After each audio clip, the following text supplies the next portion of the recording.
frustrated. Hello to my loneliness. I guess that ignorance is bliss. Take me back to before I knew. Rewind, take it out of cue. Innocence can be a young man's game. Signed up for the hall of shame. I wish I knew how much I miss not knowing that we're all screwed when we play our roles and ignore the problems.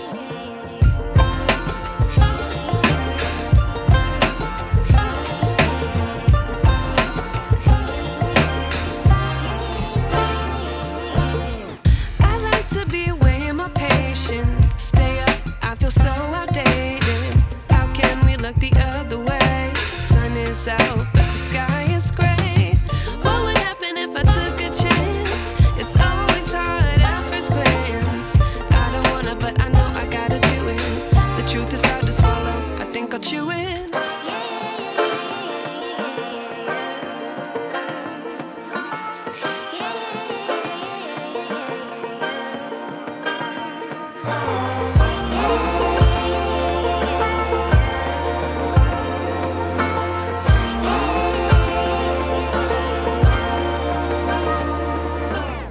I wish I knew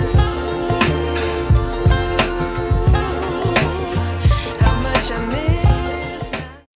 E aí, gente, sejam bem-vindos aqui ao canal mais uma vez, canal Saúde com a gente, Dicas do Léo. Deixa eu virar aqui para olhar para você, né? Tudo bem com vocês, gente? Chegamos à disciplina 23, atividade que vai falar sobre os ciclos de vida dos nossos pacientes focados na mulher. E hoje nós vamos falar sobre os principais exames da mulher na gestação. O que ela precisa fazer, né? Como é que o agente comunitário de saúde, qual é o papel do agente comunitário de saúde, na verdade, durante a gestação, e o quão importante é não só o agente de saúde nesse momento, mas o agente de saúde compreender tudo a respeito da gestação da mulher e quais são os principais exames e como eles devem ser realizados. Então, a gente vai falar sobre isso. Já chega se inscrevendo aqui no canal, deixa seu like, é super importante que você faça isso. E vamos então para o conteúdo. Você já está vendo aí na tela o e-book do material complementar da disciplina 23, cara. Olha que legal, ó, os principais exames e cuidados com a gestante. A gente vai falar sobre isso e com toda certeza vai ser mais um conteúdo, mais um estudo muito legal aqui que a gente vai fazer junto. Então, te convido, chega aí, senta, se acomoda e prepare-se, porque hoje vai ser mais uma aula incrível que a gente vai ter junto aqui no curso Saúde com a Gente, que é um curso de capacitação técnica para a gente comunitário de saúde e agente de combate às endemias, né? Nesse caso aqui especificamente, para os agentes comunitários de saúde. Vamos lá. Principais exames realizados durante o pré-natal. Vamos lá.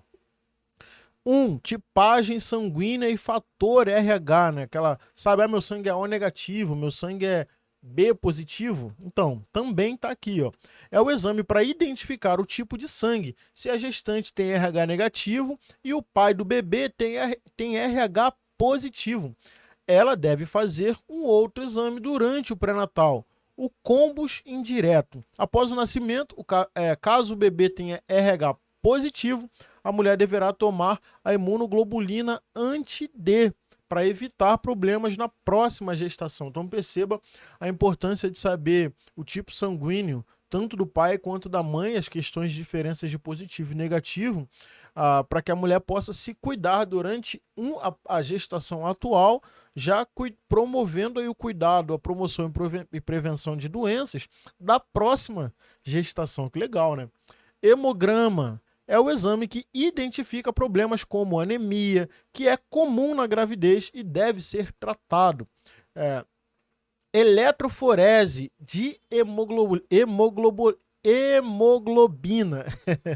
Vamos lá. Identifica a doença falciforme, a talassemia, perdão, e outras doenças do sangue que são hereditárias e requerem cuidados especiais na gravidez. Olha só quanta coisa, né? A glicemia, que mede a quantidade de açúcar no sangue. Em caso de resultado alterado, pode indicar diabetes, que deve ser cuidada com dieta, atividade física, Às vezes, uso de medicamentos. Dependendo da avaliação médica, a gestante deverá ser encaminhada a um serviço especializado. É muito comum, né, casos de diabetes gestacional, que é aquela diabetes que acontece só naquele período. Depois, ela vai embora, né? O ideal é que ela vá embora, que o paciente não fique, né? Que a gestante não permaneça com a diabetes após o período gestacional. Exame de cultura de urina com antibiograma. Este exame deve ser realizado logo no início do pré-natal. Tem a capacidade de identificar a presença de bactérias na urina que podem avançar para a infecção. E, além disso, informa sobre os antibióticos que podem ser usados em cada caso. Exame preventivo de câncer de colo de útero, que é o exame citopatológico, né, que a gente já conhece. Este exame precisa ser realizado periodicamente por todas as mulheres a partir de 25 anos que já tiveram relações sexuais. Na primeira vez, o intervalo entre um exame e outro é de 1 ano. Se os exames forem normais, o intervalo passa a ser de 3 em 3 anos. Importante verificar se a gestante está em dia com seu citopatológico ou se há necessidade de coletar o exame durante o pré-natal. Este exame pode ser realizado em qualquer fase da gestação. Lembrando que aqui, né, no caso dos agentes comunitários de saúde, isso aqui são apenas informações, a gente não coloca em prática, né? Isso aqui faz parte de um atendimento mais específico da enfermagem, um atendimento mais específico dos médicos e das médicas da equipe, né? Mas é importante a gente saber tudo que é necessário aqui durante um processo de gestação. Teste de malária, que é o sétimo, ó, já é o sétimo, olha só. Deve ser realizado em todas as gestantes com sintomas nas regiões afetadas pela doença. 8. Teste para hepatite B. São exames que identificam o vírus da hepatite B que podem passar da mãe para o bebê durante a gravidez. Caso a gestante tenha o vírus, seu bebê poderá ser protegido se receber a vacina e a imunoglobulina humana anti-hepatite B logo ao nascer. Então a criança já toma se for comprovada a hepatite na mãe, né? O exame de toxoplasmose é o exame que identifica se a mulher tem ou teve toxoplasmose. Essa doença pode ser adquirida pela ingestão de alimentos contaminados e pelo contato com terra contaminada. Lavar as mãos ao manipular alimentos, lavar bem as frutas, legumes e verduras, não ingerir carnes cruas ou mal passadas e não consumir leite ou queijo crus. Evitar pelo menos usar proteção quando entrar em contato com a terra e com fezes de gatos e de cães desconhecidos. São medidas de prevenção que devem ser tomadas pelas gestantes que nunca tiveram a toxoplasmose. 10, ainda não acabou. Quantos são, hein? São 11, nós estamos no 10º. Vamos lá. Teste rápido para sífilis e VDRL. Esse também aqui é muito comum, né? Inclusive, o companheiro deve fazer também o teste rápido para sífilis, né?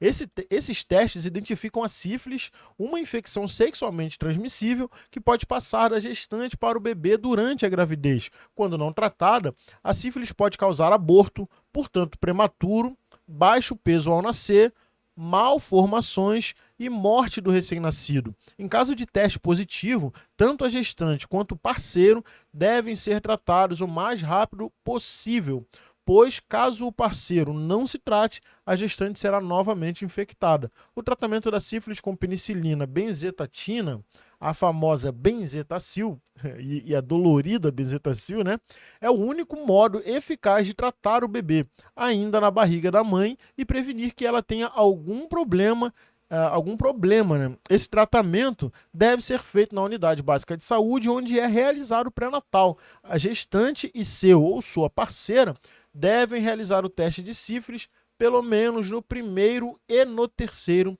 trimestre da gravidez. E por último, o teste de HIV, que normalmente vai junto ali no pacote dos testes rápidos, né, que incluem, por exemplo, a sífilis.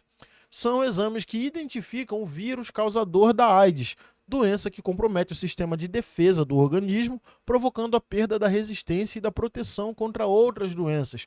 Pode ser transmitido da gestante, mãe, para o bebê durante a gravidez, ou parto ou amamentação. Quanto mais cedo iniciar o tratamento, maior a chance de a mulher e seu bebê ficarem saudáveis. A gestante deverá realizar o teste rápido de HIV no início, ou seja, no primeiro trimestre e no final da gestação, terceiro trimestre. Esse também poderá ser feito no momento do parto, que legal, né? No momento do parto também, já que no parto a AIDS pode ser passada da mãe para o bebê, como a gente acabou de ler, né?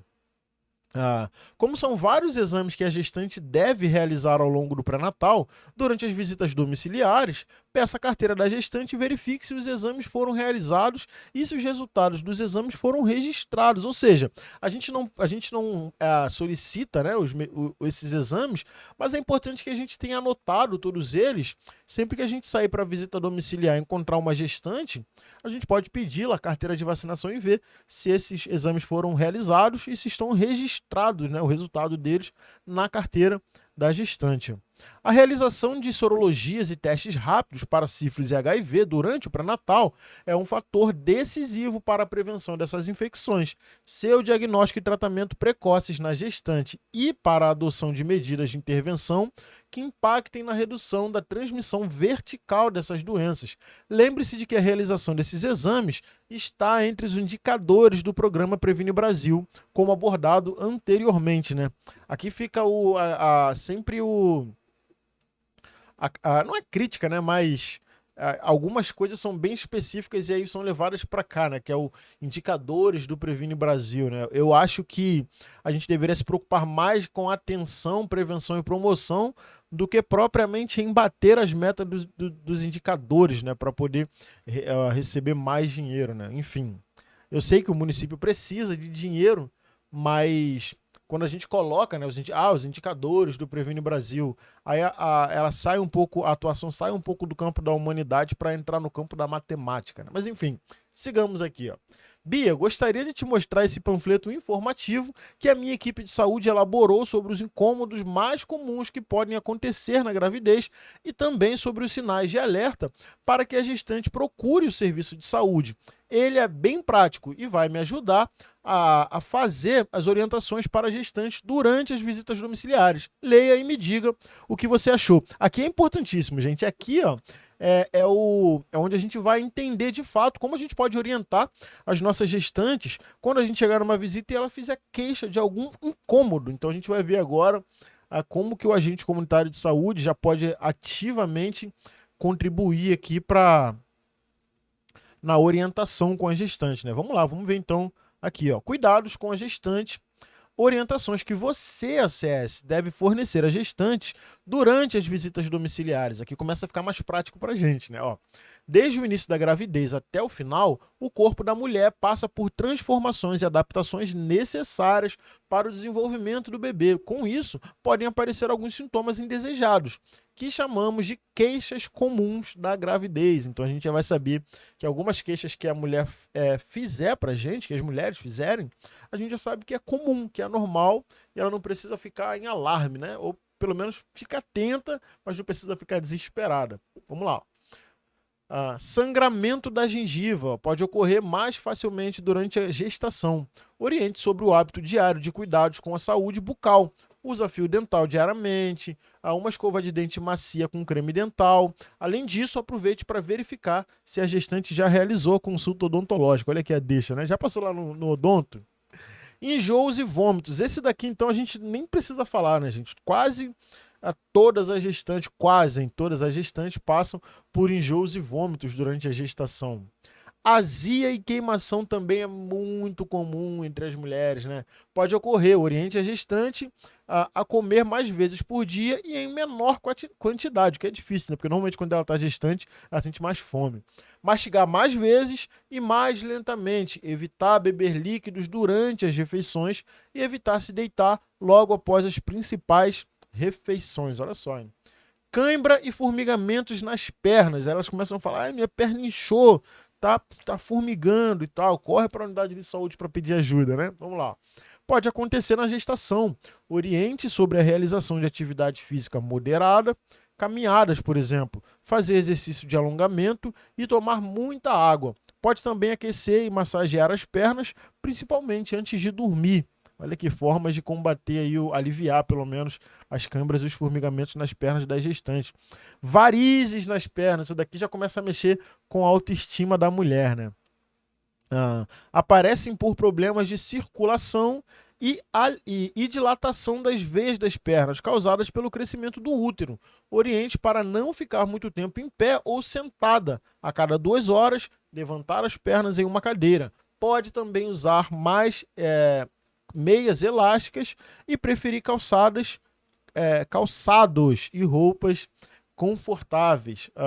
Intestino preso. Também é comum na gravidez. Oriente para comer alimentos integrais, ricos em fibras, pão e arroz integrais, granola, linhaça, folhas verdes, alface, couve, taioba, bertalha, alho pronobis, mostarda, serralha, beldroega. Aliás, esse alho pronobis aqui é tão difícil de achar, né? Pelo menos aqui no Rio de Janeiro não é tão simples assim, não. Oriente para beber muita água e fazer atividade física regularmente. E reforça a importância de, quando sentir vontade de ir ao banheiro, não esperar. Vai logo. Sentiu vontade no banheiro? Corre para o banheiro, vai lá, faz a sua necessidade fisiológica. Dor na coluna e dor na barriga. A dor na barriga aqui, a mulher já começa a ficar mais preocupada, né? Mas pode ser normal. Em que situação? Vamos ver aqui, ó. Pode aparecer principalmente no final da gravidez. Oriente a evitar carregar peso e diminuir o serviço doméstico, como lavar roupa, limpar o chão e outras atividades que possam gerar esforço na coluna. Aqui é mais difícil, né? Normalmente, muitas mulheres gestantes estão sozinhas, né? Não tem um companheiro ali no dia a dia, às vezes nem tem companheiro mesmo, e fica impossível que elas não façam as atividades do lar, justamente por estarem sozinhas. Mas é sempre importante a gente reforçar para que elas se atentem a isso, já que não tem como não fazer. Faça devagar, demora mais tempo, deixa para fazer uma parte num dia, outra parte no outro, né, para não piorar a situação das dores na coluna e na barriga e não prejudicar o bebê também. Se tiver hemorroidas, varizes na região anal, que pode sangrar, oriente para fazer banho de assento com água morna, evitar usar papel higiênico, dar preferência o uso da água com sabão e enxugar com uma toalha macia. Oriente a gestante a falar sobre essa queixa na consulta do pré-natal. Precisa acompanhar, né? Que aí já é uma questão um pouquinho mais séria, né? É comum sentir mais vontade de urinar no início e no final da gestação. Orientar para, caso sinta dor no local da uretra, local por onde a urina sai, ou sensação de queimação na hora de fazer xixi, procurar a unidade básica de saúde, né? Então, por mais que seja comum urinar muito, tem situações que precisa ficar atenta. E aí a gente precisa informá-las sobre isso. 10. O aumento da secreção vaginal ou corrimento, como é comumente conhecido. É comum na gestação. Caso a gestante apresente queixas como coceira, ardor e cheiro forte, oriente a procurar a unidade básica de saúde para uma avaliação. 11. Algumas infecções sexualmente transmissíveis, né, ISTs, podem ser passadas da mãe para o bebê durante a gestação, o parto ou a amamentação, e também podem causar parto prematuro, doenças ou morte do recém-nascido. A gente acabou de falar sobre algumas ISTs, né? Sífilis, o próprio HIV e tal, então é importante ficar atento. Oriente sobre o uso da camisinha em todas as relações sexuais. Muitas mulheres ainda têm dúvida se pode ter relação sexual durante a gestação. Pode ter, não tem problema nenhum, mas faça o uso da camisinha em todas as relações sexuais que você tiver também nesse período, para diminuir as chances de doenças, inclusive HIV, AIDS, sífilis e hepatites virais B e C. Reforça a importância da realização dos exames de pré-natal, que ajudam a diagnosticar as tais DSTs, ISTs, na verdade.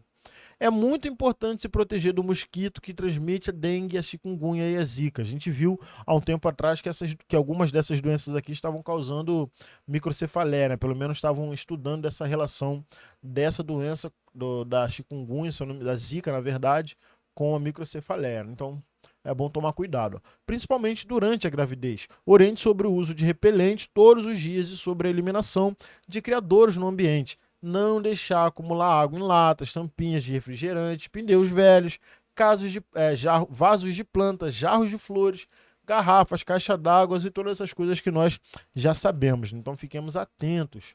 Nas regiões endêmicas de malária, caso apresente sintomas sugestivos, encaminhe para avaliação na UBS e investigação da doença. Doenças infectocontagiosas, olha só, hein? Podem ser transmitidas pelo ar, tuberculose, rubéola, gripe, Covid-19 e outras. oriente para evitar locais fechados e com alta concentração de pessoas. Lembrando que a pandemia da Covid deu uma amenizada, mas a doença ainda está aí, né? Então tem que tomar cuidado. Além do acompanhamento periódico pela equipe de saúde, a gestante deve ser orientada a buscar o serviço de saúde em qualquer uma das situações abaixo. Deixa eu ver se o áudio está duplicando aqui, gente, por favor. Acho que não tá, né? Não, não tá. Mas só para garantir, deixa eu desligar aqui embaixo. Só um minutinho, por favor. Vamos lá.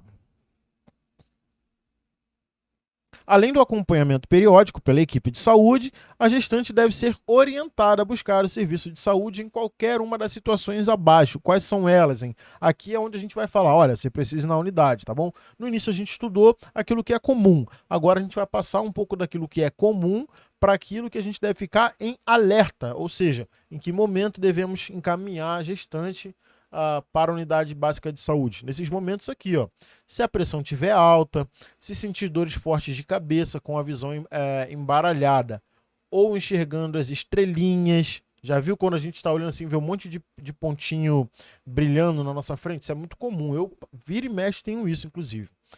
Se tiver a perda de líquido, ou seja, água pela vagina, se apresentar muito inchaço nos pés, nas pernas e no rosto, mas aí é muito inchaço, tá bom? Porque o inchaço no período da gravidez é comum, tem que ver o excesso, né?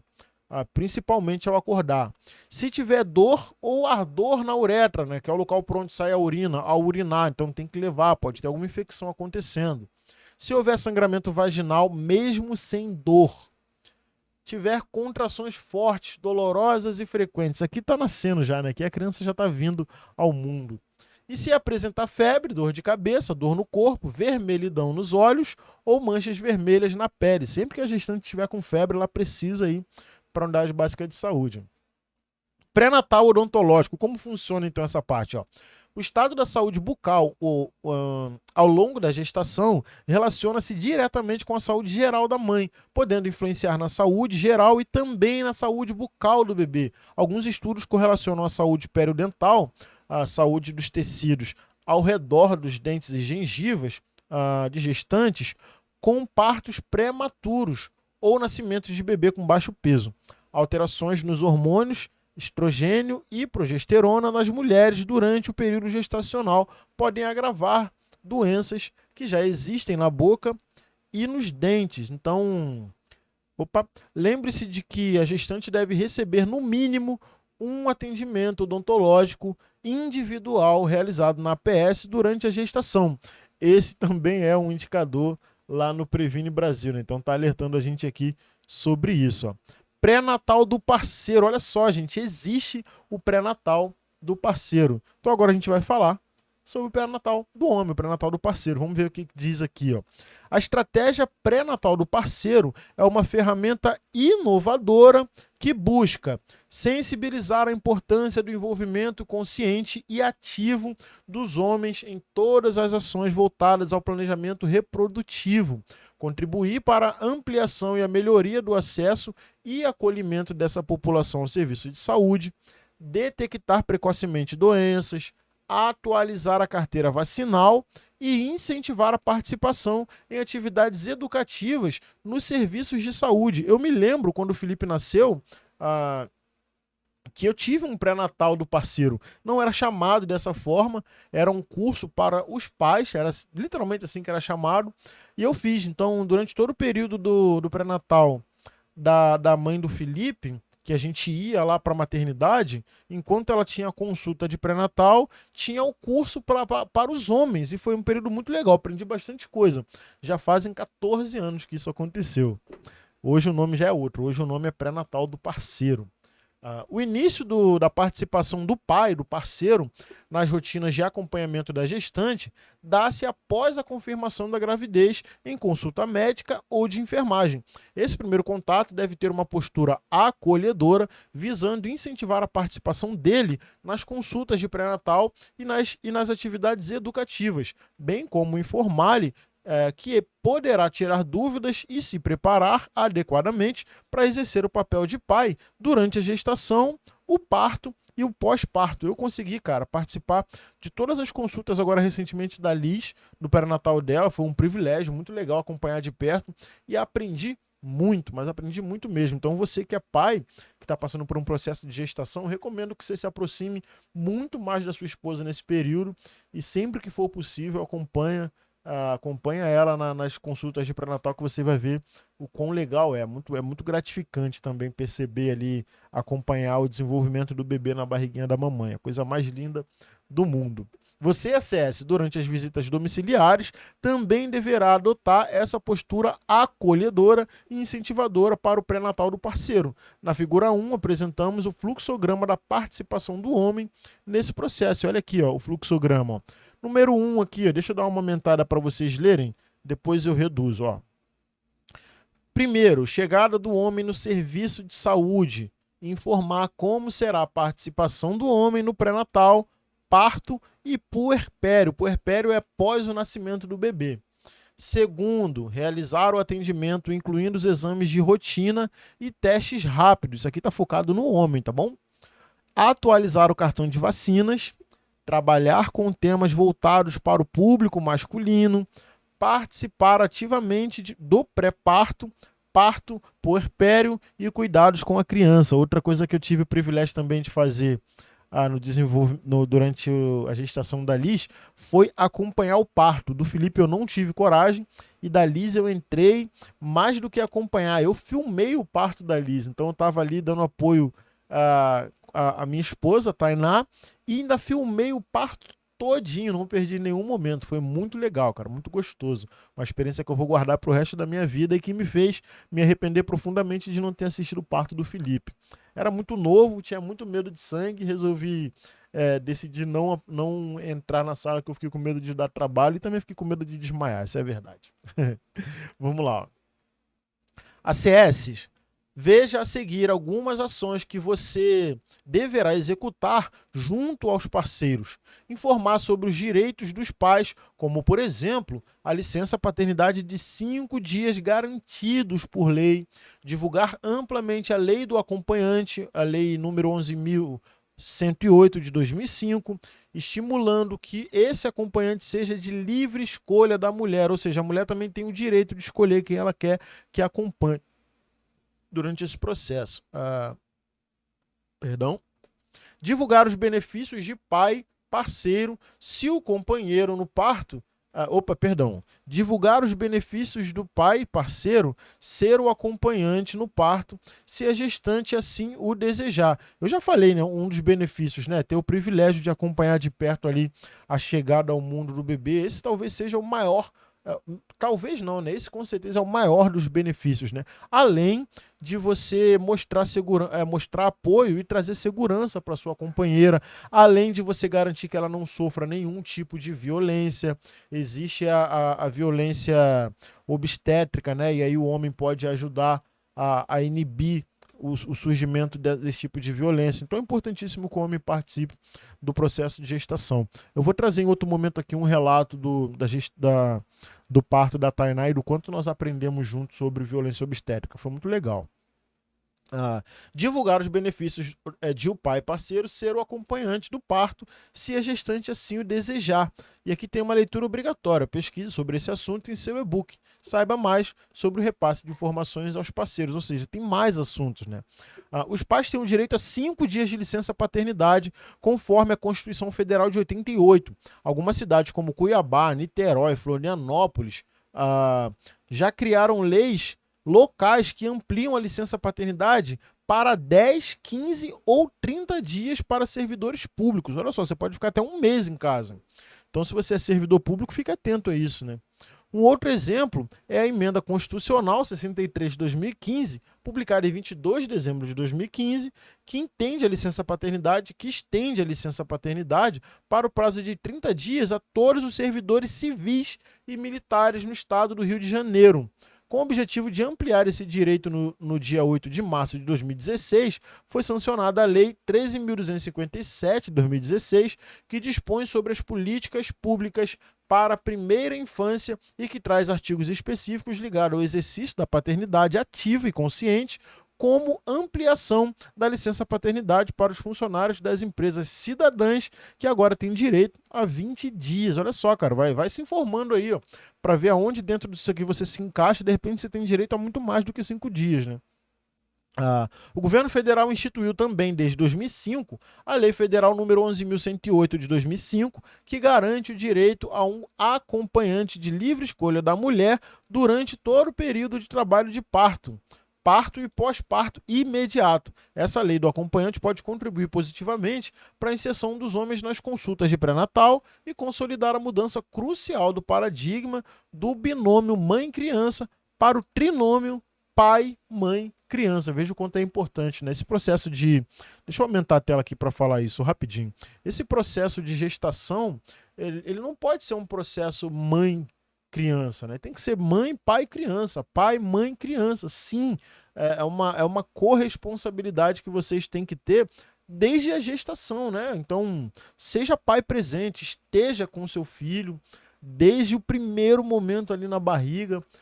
Mostre para sua companheira que você está com ela, que você está junto, que você quer ser participante desse momento, que sim, é lindo e é único e é importantíssimo que você participe. Não perca a oportunidade. Ó. Se liga, a gravidez também é um assunto de homem e estimular a participação do pai parceiro durante todo esse processo pode ser fundamental para o bem-estar biopsicossocial da mãe, do bebê, dele próprio, sendo o pré-natal o momento oportuno e propício para isso. Então, você veja que para o homem é um benefício maravilhoso, né? Então, faça aí, acompanhe o pré-natal do seu bebê que está a caminho.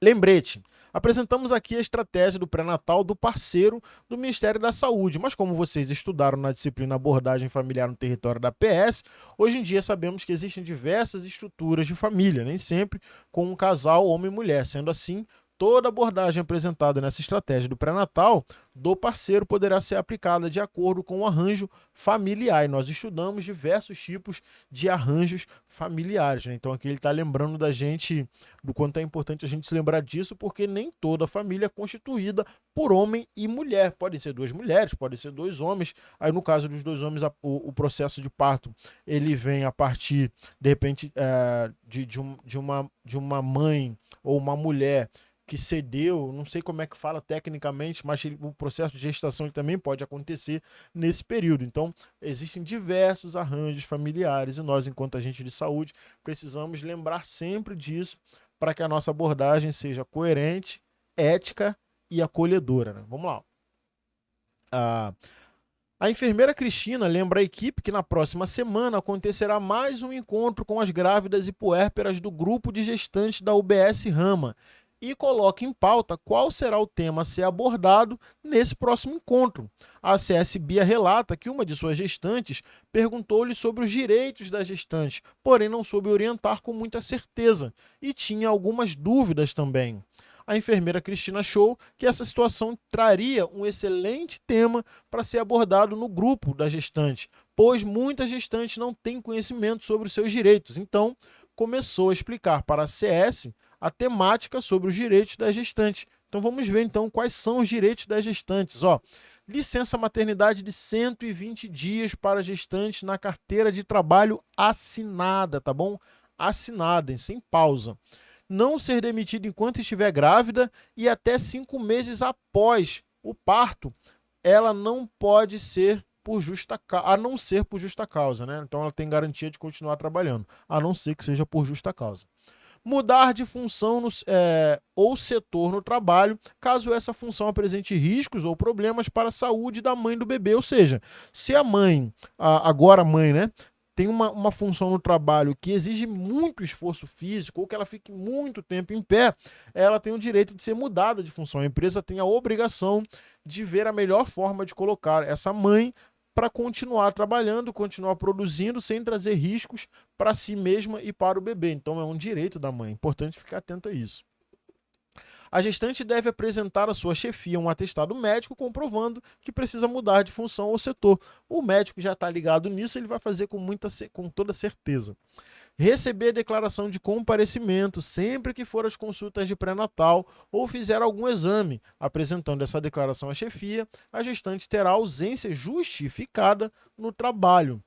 Até o bebê completar 6 meses, a gestante tem o direito de ser dispensada do trabalho todos os dias por 2 períodos de meia hora ou um período de 1 hora para amamentar. É importante que a gestante combine com o seu empregador o melhor jeito de aproveitar esse tempo. A Tainá, quando estava grávida da Liz, ela saía 1 hora mais cedo, né? Fazendo benefício, fazendo uso desse direito, na verdade. E os direitos sociais, ó, guichês e caixas especiais ou prioridade nas filas, assento prioritário para gestantes e mulheres com crianças de colo nos ônibus e metrô, trens. Se a família é beneficiária do Auxílio Brasil, a gestante tem direito ao benefício de composição do gestante. Para conseguir esse benefício extra na gravidez e após o nascimento do bebê, a gestante deve buscar o Centro de Referência em Assistência Social, né? O famoso CRAS. Se a gestante for estudante, também tem seus direitos garantidos, olha só, hein?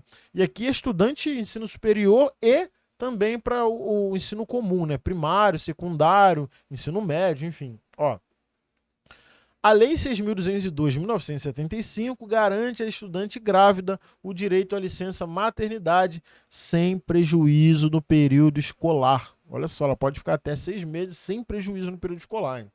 A partir do 8º mês da gestação, a gestante estudante poderá cumprir os compromissos escolares em casa.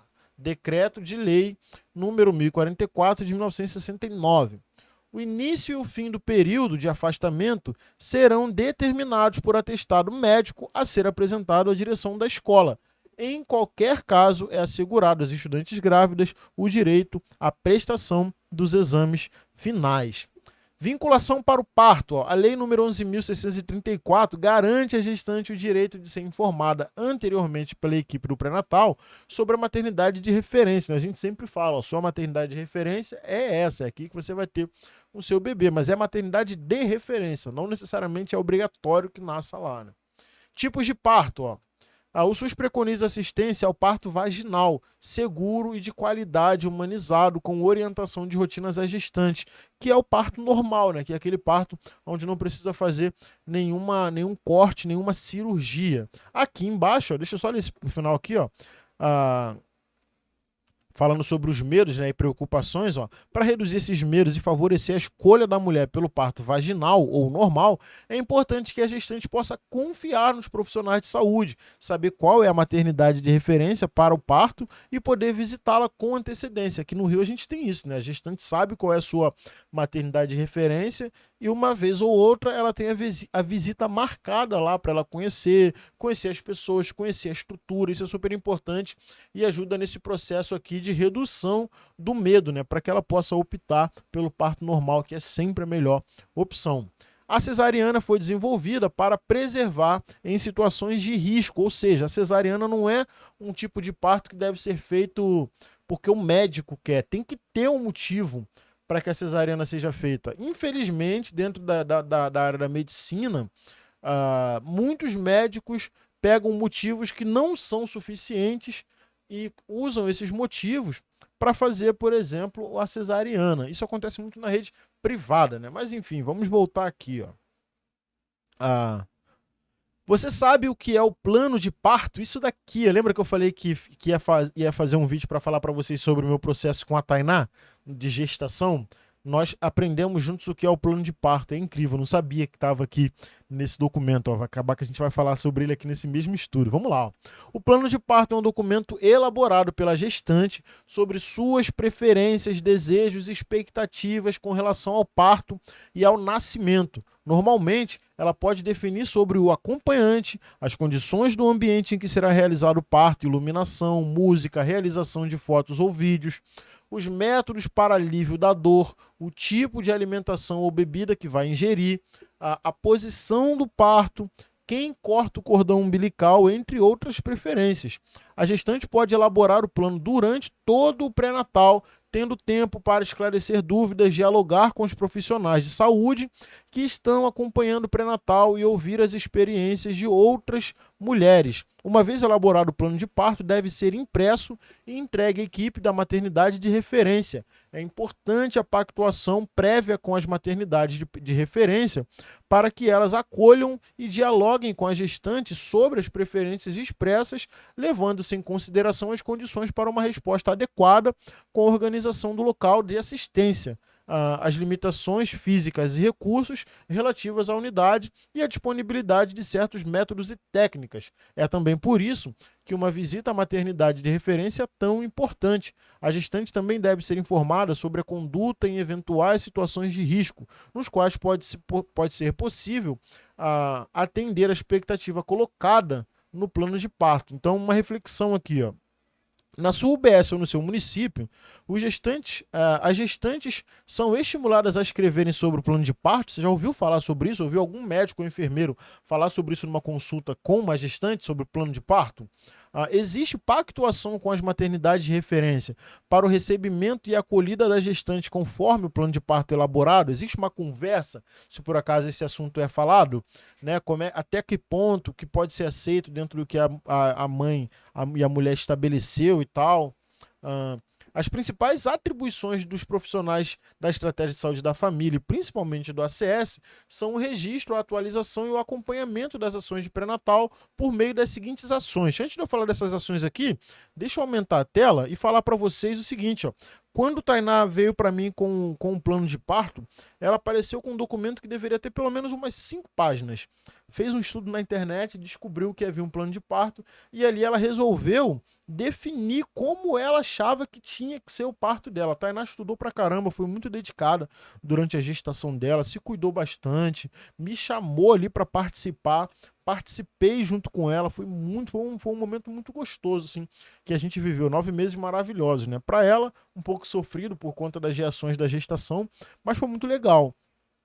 E aí, tem uma coisa que não cita aqui, nesse que a gente acabou de ler, que foi importantíssimo para ela elaborar esse plano de parto e a gente combinar, fazer algumas pactuações, que são os tipos de violência obstétrica. Então, por exemplo, não precisa um profissional de saúde subir em cima da mulher. O profissional de saúde, se ele chamar a mulher, você está sendo fraca, faz força. Isso é violência obstétrica. Eles quererem forçar a barra para acelerar o processo do nascimento do bebê.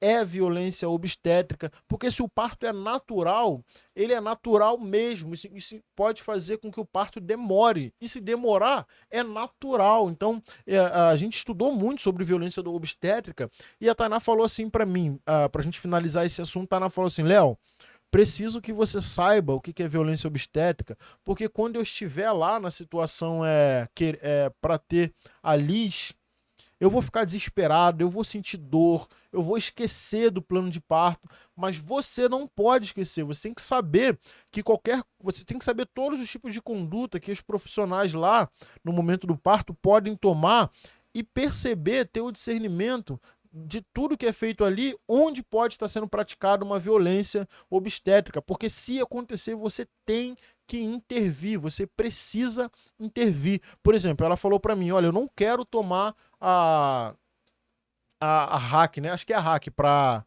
anestesiar, eu não quero tomar, vai ser parto natural. Se eu pedir, se eu tiver com muita dor, você diz que não deixa eu voltar atrás, ela falou, né? Se alguém forçar a barra para me dar, porque tá dizendo que tá demorando ou porque eu sou fraca, não deixa. Então a gente teve essa conversa e eu fiquei bem atento, apesar de ter ficado com a câmera na mão, filmando todo momento, segurando a mão dela, beijando ali a testa dela, desejando a força, dizendo que eu tava com ela, eu tava muito atento a tudo que acontecia. Então o plano de parto foi importantíssimo para que a gente garantisse que a vontade dela fosse feita, um parto natural, humanizado, nasceu, ela estava sentada, foi muito legal, inclusive quando ela estava deitada, tentando ter o bebê, ela pediu para fazer sentado, e as meninas foram muito gente boas, os profissionais que estavam lá, não, tudo bem, pode sentar, vamos lá, ajeitar a cadeirinha para ela, foi ela sentar e a Liz nascer. Então assim, o plano de parto, ele é um documento muito importante que é importante que as gestantes façam uso dele, que os pais estejam atentos e todas as unidades de saúde são obrigadas a receber o plano de parto. Obviamente que, como a gente acabou de ler, vão fazer algumas pactuações, porque tem que ter também condições da unidade referenciada garantir que aquilo que a mãe quer seja possível. O que não for, vai ser conversado e vai ser pactuado nessas visitas à unidade de referência. Mas o plano de parto é um documento muito legal. Eu queria só fazer esse registro aqui para vocês da minha experiência com ele e com a Tainá, e foi maravilhoso. Cadê? Vamos lá, ó. Então vamos ver aqui quais são. Deixa eu ver. Quais são os registros, né, que tem que fazer? Ó. Manter o cadastro individual completo e atualizado, captar a gestante o mais rápido possível, idealmente até 12 semanas. É claro que para isso aqui a gente depende muito da gestante, né? Tem gestantes que aparecem para a gente com 4 meses de gestação, né? Escondendo da mãe às vezes, enfim. Orientar a gestante observando suas angústias, seus medos e suas dúvidas e encaminhar suas demandas à equipe. Estimular as gestantes a participarem de ações coletivas, como os grupos e rodas de gestante. Realizar o acompanhamento de cada gestante vinculada à equipe, verificando se estão sendo acompanhadas nas consultas. Muita coisa, né? Ó, estimular a realização do pré-natal do parceiro. Acompanhar em visita domiciliar no mínimo uma vez por mês. Quando chega na reta final vai encurtando muito mais, a gente vai tendo que visitar elas por semana, né? Então tudo isso tem que ficar atento. Ó. Verificar o cartão de vacina, promover a aproximação da gestante com a equipe de saúde, orientar sobre os tipos de parto. A gente acabou de falar sobre eles, né? E a importância do parto natural, né? Do parto normal. Incentivar a amamentação exclusiva por pelo menos 6 meses. Aqui em casa a Liz está com 1 ano e 3 meses e mama pra caramba. A Tainá falou que vai fazer o possível para a Liz mamar até os 2 anos ou até o quanto ela quiser. Aí eu dou o maior apoio, é importante. Acompanhar as gestantes encaminhadas ao pré-natal de alto risco, estimulando seu acompanhamento também pela equipe de saúde. No caso da amamentação aqui de pelo menos até os 6 meses, é importante também o agente de saúde, falar para as mães que esse leite exclusivo, ou seja, somente o leite, mais nada, até os 6 meses, é suficiente para a criança. Ela não vai ficar desnutrida, ela não vai ficar com fome. O choro dela não é porque o leite não está sendo suficiente, está sim. Então, é importante a gente falar isso para as mulheres, para as gestantes. O papel do ACS após o parto. Tá bem completo isso daqui, né? Eu tô achando legal. Ó. Informar a equipe de saúde sobre o nascimento do bebê o mais precocemente possível, até porque tem que fazer a primeira consulta ali até o 10º dia, né? Aqui no Rio de Janeiro a gente faz até o 7º dia. No máximo, fazer a primeira consulta para realizar o pezinho e dar a BCG na criança. Realizar a visita domiciliar puérpera e ao seu recém-nascido, preferencialmente até 72 horas após a alta hospitalar, com o objetivo de verificar as condições gerais da mãe e do bebê. Verificar se a mulher apresenta preocupações e dificuldades, como, por exemplo, na amamentação e tal. Tainá sofreu com a amamentação, ficou com o mamilo dela em carne viva, os dois. Foi um período muito difícil. A amamentação da Tainá nos 2 primeiros meses foi sofrida demais. Como ela chorava e como ela ficava triste, até porque era o sonho da vida dela amamentar e a Liz não estava mamando como ela queria que a Liz mamasse, né? Ou como ela sonhava que seria. Tem essas coisas também, né? A mulher idealiza a maternidade perfeita, mas quando vai para a prática a gente sabe que não é tão perfeito assim, né? Muitas coisas podem acontecer. Atentar-se para informações relevantes ou situações adversas, orientando e encaminhando a gestante e a equipe de saúde quando necessário. Encaminhar a mulher para realizar sua consulta antes de completar 42 dias após o parto. Realizar busca ativa para investigação de mortes maternas e infantis. E aqui, ó, tem as referências do estudo. Acabamos. Terminamos aqui o nosso estudo completo do e-book Principais Exames e Cuidados com a Gestante. Espero que você tenha gostado de mais esse conteúdo. Deixa aqui nos comentários para eu saber o quanto você aprendeu, se foi legal, se não foi, deixa seu feedback. Se inscreve aqui no canal. Um forte abraço para vocês e a gente continua estudando aqui as disciplinas. Nesse momento estamos na 23. Se você é ACE, estudou aqui com a gente, muito legal, obrigado. E a gente tem também os conteúdos específicos dos ACEs aqui no canal, então fica ligado aí, tá bom? Um forte abraço para todos vocês, gente. Um grande beijo, que Deus abençoe. Tchau, tchau.